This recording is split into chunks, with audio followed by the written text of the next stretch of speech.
अस्सलामुअलैकुम। उम्मीद है आप सब खैरियत से होंगे। आज हम देखेंगे ऑफ़र या फिर प्रपोज़ल, इसके एसेंशियल्स या कंडीशंस या रूल्स को डिस्कस करेंगे। इन दोनों में कोई भी डिफरेंस नहीं होता और सेम सेंस में यूज़ किए जाते हैं प्रपोज़ल या फिर offer. According to contract act, when one person signifies to another his willingness to do और to abstain from doing anything with a view of obtaining the assent of other और such act और abstinence, he is said to make a proposal। एक बंदा दूसरे से ये कहता है कि ये मैं काम करूँगा, अपनी विलिंगनेस शो करता है कि मैं ये काम करूँगा, और अगर किसी चीज़ काम करने से मना करना चाह रहा है कि ये काम नहीं करूँगा, और उस चीज़ पे दूसरे बंदे की रजामंदी जानेगा कि क्या वो काम करेगा, या फिर अगर मैं मना करूँ तो वो मना हो जाएगा, तो उसको जो है वो एक ऑफ़र या प्रपोज़ल कहते हैं। कि एक बंदा प्रपोज़ कर रहा है कि मैं ये काम करूँगा या फिर मैं ये नहीं करूँगा, तो क्या तुम इस बात में मेरे साथ रजामंद हो, तो वो ऑफ़र दे रहा है या प्रपोज़ कर रहा है। ऑफर क्या होता है? Expression of willingness plus obtaining the ascent of other. अपनी बात रखना और दूसरे की रजामंदी जानना उस पर कि वो दूसरा क्या कहता है। एग्जाम्पल है, A offers to sell his watch to be for ₹100। A is making an offer to B. ठीक है, ए ऑफर कर रहा है बी को कि वो अपनी वॉच बेचना चाहता है ₹100 के लिए। ठीक है, नेक्स्ट हमारे पास है पार्टीज टू द। इसमें पार्टीज कौन कौन सी होती हैं?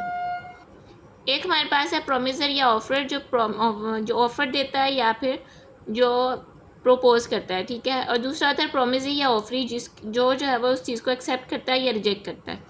हमारे पास प्रोमिसर क्या है? प्रोमिसर क्या है? The person who makes the offer is called promiser और offer. The person accepting the offer is called promisee और offeree. In example, A is offer and B is offeree. जो ऊपर एग्जाम्पल थी इसमें ए ऑफर था जो ऑफर दे रहा था, और बी ऑफरी है जो एक्सेप्ट या रिजेक्ट करेगा। टाइप्स ऑफ ऑफर क्या होती हैं हमारे पास? एक्सप्रेस, इम्प्लाइड, स्पेसिफिक या फिर जनरल। ये 4 किस्म की हमारे पास ऑफर होती हैं। इसेंशियल्स इसकी हम पढ़ेंगे। एक्सप्रेस और इम्प्लाइड तो आप प्रीवियस में भी पढ़ के आ चुके हैं कि एक्सप्रेस वो जो ओरल या रिटन हो, इम्प्लाइड वो जो कि आप कोई काम करो अगला मना ना करे तो फिर वो इम्प्लाइड होता है। स्पेशल ऑफर जो आप किसी स्पेसिफिक पर्सन को दे रहे हैं। जनरल ऑफर जो जनरली पब्लिक को ऑफर की जाए। एसेंशियल्स है हमारे पास, सबसे पहला है डेफिनेट एंड क्लियर। ऑफर जो है वो डेफिनेट और क्लियर होनी चाहिए, अंडरस्टैंडेबल होनी चाहिए। ऐसा ना हो कि वो जो प्रोमिसी है या ऑफरी है उसके दिमाग में जो है कोई कन्फ्यूजन हो। एग्जाम्पल है इसमें, A has a motorcycle, A has 2 motorcycles। A offers B to sell 1 motorcycle for ₹40,000।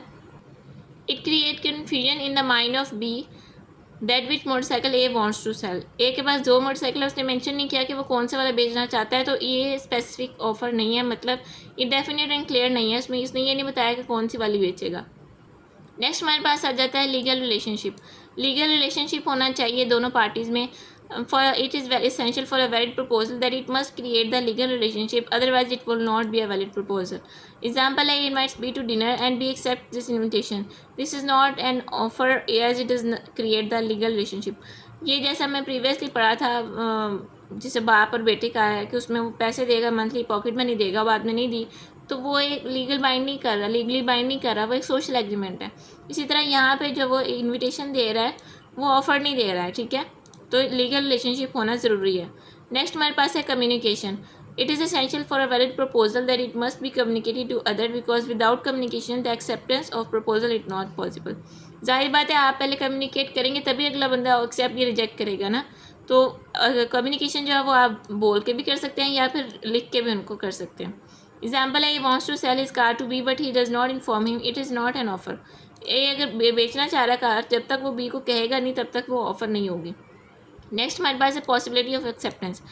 It is essential for valid proposal that it's acceptance must be possible, otherwise it will not be a valid proposal. अगर आप कोई भी offer करें उसका accept होना possible भी हो, ऐसे ना हो कि वो एक्सेप्ट पॉसिबल हो। फॉर एग्जाम्पल ये है कि A offers B to ₹5,000 for breaking star. तारे तोड़ के लाने के लिए वो 5,000 उसको ऑफर करा, ये तो एक्सेप्टेबल नहीं है, तो ये एक्सेप्टेंस नहीं होगी, एक्सेप्टेंस इसकी पॉसिबल नहीं है और ये ऑफर भी नहीं होगी, वैलिड ऑफर नहीं होगी। नेक्स्ट हमारे पास है different from invitation to offer.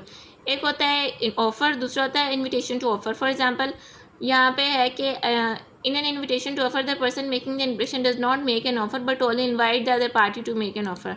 जैसे कि एग्जाम्पल है, X displace goods for auction sale, it is not an offer.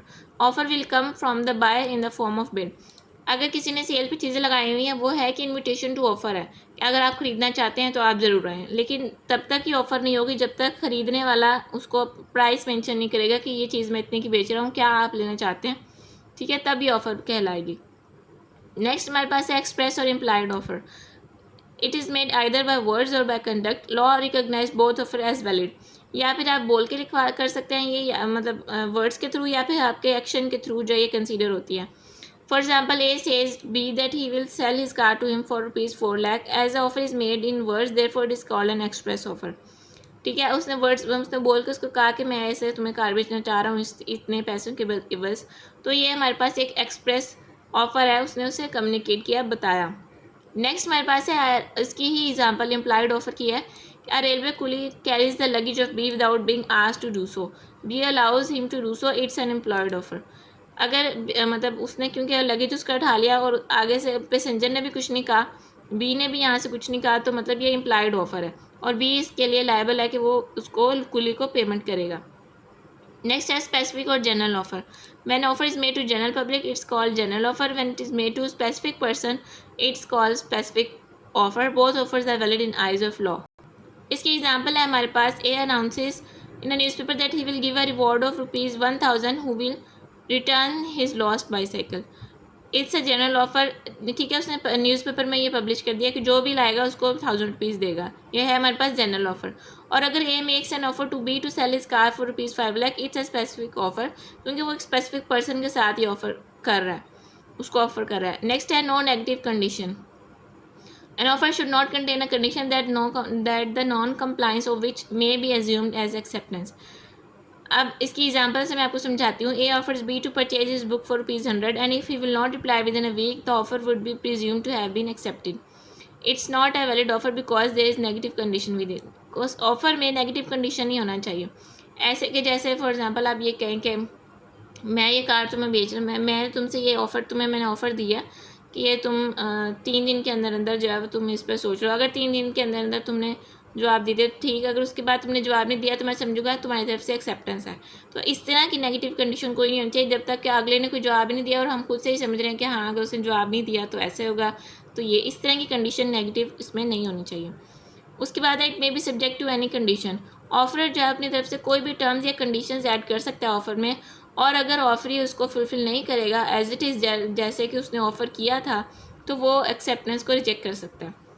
मतलब कि मैंने आपको एक ऑफ़र दी कि मैं आपको लेक्चर्स दूंगी और एक्सेट्रा, मैंने टर्म्स एंड कंडीशंस उसमें ऐड अप की, तो अगर आप उसको उन्हीं टर्म्स एंड कंडीशंस के साथ एक्सेप्ट करके एडमिशन लेते हैं तो मैं आपको एक्सेप्ट करूँगी, आपका एडमिशन हो जाएगा। लेकिन अगर आप अपने तरफ से उसमें कुछ चेंजेस करेंगे तो मैं एडमिशन नहीं करूँगी, मैं एक्सेप्ट नहीं करूँगी इस चीज़ को, आपकी एक्सेप्टेंस को मैं रिजेक्ट कर दूँगी। अच्छा, उसके बाद है A ask B to reply of his offer by telegram but B reply by letter. ये वही कि सब्जेक्ट टू एनी कंडीशन, उसने कंडीशन लगाई थी कि टेलीग्राम के थ्रू जो है वो आप मेरी ऑफ़र का जवाब देंगे, लेकिन उसने लेटर के थ्रू दिया, तो ए जो है वो उसकी ऑफ़र को रिजेक्ट कर सकता है, अपनी ऑफ़र को रिजेक्ट कर सकता है, क्योंकि उसने रूल्स एंड कंडीशंस के अकॉर्डिंगली जवाब नहीं दिया। नेक्स्ट है should not cross offer. Sometimes two parties make similar offers to each other without knowing each other's offers. Such offers are called cross offers. मतलब ये कि दो लोग हैं, दोनों ने सेम ही ऑफ़र किया लेकिन वो दूसरे को जानते नहीं है कि उसने क्या ऑफ़र किया और दूसरे ए भी नहीं जान रहा कि दूसरे ने क्या ऑफ़र किया और बी भी नहीं, तो ये क्रॉस ऑफ़र कहलाती है। एग्जाम्पल है, ये writes letter to B for selling his car for ₹50,000. At the same time, B also wrote a letter to A to buy A's car. So there is no acceptance of each other's offer. बात एक ही है कि एक बंदा जो car बेच रहा है दूसरा उसकी कार लेना चाह रहा है, लेकिन क्योंकि दोनों ने अपनी तरफ से एक ने ऑफ़र कर दी दूसरे ने ऑफ़र अलग की हैं, तो ये क्रॉस ऑफर्स हैं और ये यहीं पे रिजेक्ट हो जाएंगी, ख़त्म हो जाएगी। ये था आज का हमारा क्वेश्चन, बहुत सिंपल सा था, लेकिन ये है कि आपने इसकी एग्जाम्पल और इसकी हेडिंग्स को आपने याद रखना और एज इट इज़ लॉ की लैंग्वेज में हमने कुछ टर्म्स ऐसी होती हैं जो एज इट इज़ यूज़ करनी होती हैं।